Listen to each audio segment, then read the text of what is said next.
حضرت نوح علیہ السلام کی کشتی کا واقعہ۔ حضرت نوح علیہ السلام اللہ تعالیٰ کے جلیل القدر نبی تھے۔ آپ کو ایک ایسی قوم کی طرف مبعوث کیا گیا جو شرک، بت پرستی اور نافرمانی میں مبتلا تھی۔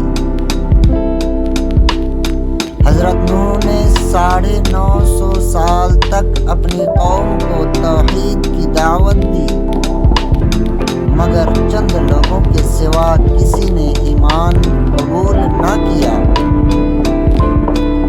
جب قوم نے حد سے زیادہ نافرمانی کی